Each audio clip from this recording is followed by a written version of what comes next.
একটি ভিডিও সম্প্রতি ভাইরাল হয়েছে। একজন প্রবাসী বাংলাদেশে সৌদি কফিলের জন্য সান্ডা ধরছেন। প্রশ্ন হলো, সান্ডা খাওয়া জায়েজ আছে কিনা? সান্ডা সাধারণত মরুভূমিতে হয়ে থাকে এবং এটি সরীসৃপ প্রজাতীয় একটি প্রাণী, দেখতে গুইসাপের মতোই অনেকটা।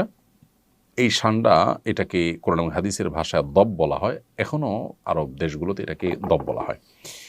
এই সান্ডা খাওয়ার ব্যাপারে ৩ ধরনের হাদিস পাওয়া যায়। ৩ ধরনের হাদিসই আসলে বিশুদ্ধ। একটা হাদিসে নিষেধাজ্ঞা প্রমাণিত হয়, আরেক হাদিসে রান্না করার পরে ফেলে দেওয়ার কথা প্রমাণিত আছে। আবার কোনো হাদিসে নবীজির সামনে সাহাবায়ে কেরামের খাওয়ার কথা বর্ণিত হয়েছে। তো এ সম্পর্কে নিষেধাজ্ঞার হাদিসটি বর্ণিত হয়েছে আবু দাউদে, যিনি বর্ণনা করেছেন আব্দুর রহমান ইবনে শিবিল রাহিমাহুল্লাহ। যে হাদিসটিকে ইবনে হাজার আসকালানি রাহিমাহুল্লাহ হাসান বলেছেন, সেই হাদিসটির ভাষ্য হলো যে নাহান নবী সাল্লাল্লাহু আলাইহি ওয়াসাল্লাম আন আকলি লাহমিদ দব, নবী সাল্লাল্লাহু আলাইহি ওয়াসাল্লাম দব বা সান্ডার গোশত খেতে নিষেধ করেছেন। এটা পরিষ্কার নিষেধাজ্ঞা।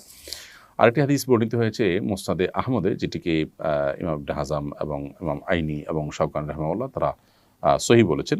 হাদিসটিতে নবী করিম সাল্লাল্লাহু আলাইহি সাল্লামের উপস্থিতিতে সাহাবায়ে কেরাম কোনো একটা জায়গায় গিয়ে সেখানে প্রচুর পরিমাণ দব দেখতে পেলেন। সেই দবগুলো তারা ধরে রান্না করেছেন। এরপর নবী করিম সাল্লাল্লাহু আলাইহি সাল্লাম বনী ইসরাঈলের একটি প্রাণী বিশেষ, যেটা আকৃতিকে বিকৃত করে দেওয়া হয়েছে শাস্তিস্বরূপ, সেটা হওয়ার আশঙ্কা নবী সাল্লাল্লাহু আলাইহি সাল্লাম করে সেটি ফেলে দিতে বললেন। সাহাবায়ে কেরাম সেটি ফেলে দিয়েছেন, পরে তারা আর খাননি। আরেকটি হাদিস বর্ণিত হয়েছে আব্দুল্লাহ ইবনে আব্বাস রাদিয়াল্লাহু তাআলা আনহু থেকে, সেটি সহিহ মুসলিমে বর্ণিত হয়েছে এবং সেখানেও দেখা যায় যে নবী করিম সাল্লাল্লাহু আলাইহি সাল্লামের সামনে সাহাবায়ে কেরাম খাবার খাচ্ছিলেন এবং সেখানে বিভিন্ন আইটেম ছিল, দব ছিল। তো অন্যরা খেয়েছেন, নবী সাল্লাল্লাহু আলাইহি সাল্লাম সেটি খাননি, পরিহার করেছেন।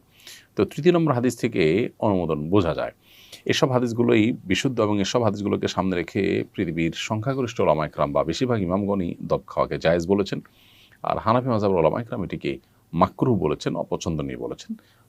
মাকরুহ বলার ক্ষেত্রে আবার অনেক ওলামায়ে কেরাম মাকরুহ তাহরিমি বলেছেন, কেউ তানজিহ বলেছেন হানাফি ওলামাদের মধ্য থেকে।